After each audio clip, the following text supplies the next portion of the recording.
இன்னைக்கு பேட்டிங்கில் தான் நாங்கள் சொதப்பிட்டோம். ஆனால் பவுலிங்கில் விட்டுருவோமா? அப்படி தான் இந்தியா மாசா சொல்கிற மாதிரிக்கு யூஎஸ்ஏ விழிச்சிருக்கு. நேற்று நடந்த மேட்ச்சில் T20 கோப்பையில் இந்தியா ஃபஸ்ட்டு முறையாக ஜெயிச்சிருக்கு.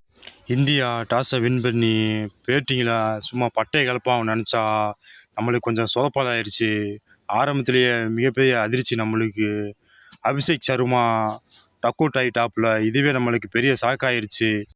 அடுத்து வந்த கிளர்கோருமாவும் இசாங்கிசனை நல்ல ஒரு பார்ட்னர்ஷிப்பும் உள்ளே இருந்துச்சு.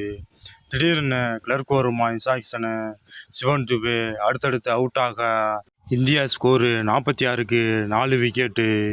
நீ இந்தியா 100 அடிப்பாங்களா என்ன சந்தேகத்தில் இருக்கப்ப தான் கேப்டன் உள்ளே நுழைஞ்சாப்புல. சும்மா 6 4 வெளுத்து கட்டினாப்புல. ஆனால் தலைவன் உலக கோப்பானா சும்மா பட்டையை கலப்புறாப்புல. 49 பாலுக்கு 84 ரன் அடித்து இந்தியாவை கடைசி வரைக்கும் கூப்பிட்டு போயிருக்காப்புல. இவர் மட்டும் இல்லாட்டி இந்தியாவோட மானம் கப்பல் பறந்துருக்குங்க. நாங்கள் பேட்டிங்கில் தான் சொதப்பிட்டோம். ஆனால் பவுலிங்கில் வேறு மாதிரி தான்.